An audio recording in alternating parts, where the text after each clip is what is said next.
धन्यवाद अध्यक्ष महोदय। सोलापूर शहराला उजनी ते सोलापूर असे दुहेरी पाईपलाईनचं काम अनेक वर्षापासून संत गतीने सुरू आहे। यामुळे उजनी धरण सोलापूर जिल्ह्यात असून सुद्धा सोलापूर शहराला आठवड्यातून एकदा पाणी पुरवठा होत आहे।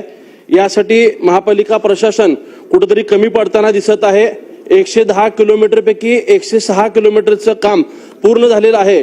केवळ 4 किलोमीटरचं काम प्रलंबित असताना देखील हे काम पूर्णत्वास होत नाहीये। त्याचबरोबर महापालिका प्रशासनाच्या वतीने शहराला आज आठवड्यातून एकदा पाणी दिलं जातं। मागील अनेक वर्षापासून दुहेरी पाईपलाईन पूर्ण झाल्यानंतरनं रोज किंवा एक दिवस आड पाणी होईल असं महापालिका प्रशासन सांगत असताना आज त्या जलशुद्धीकरणाची केंद्राची जागाच महापालिकेने अद्याप ताब्यात घेतलेली नाही।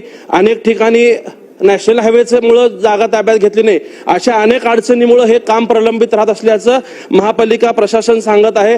मी सरकारच्या द्वारे महापालिकेला सूचना देऊन हे काम लवकरात लवकर पूर्ण होऊन सोलापूर शहराला नियमित पाणी पुरवठा होण्यासाठी सूचना व्हावेत अशी या औचित्याच्या मुद्द्याच्या द्वारे विनंती करतो।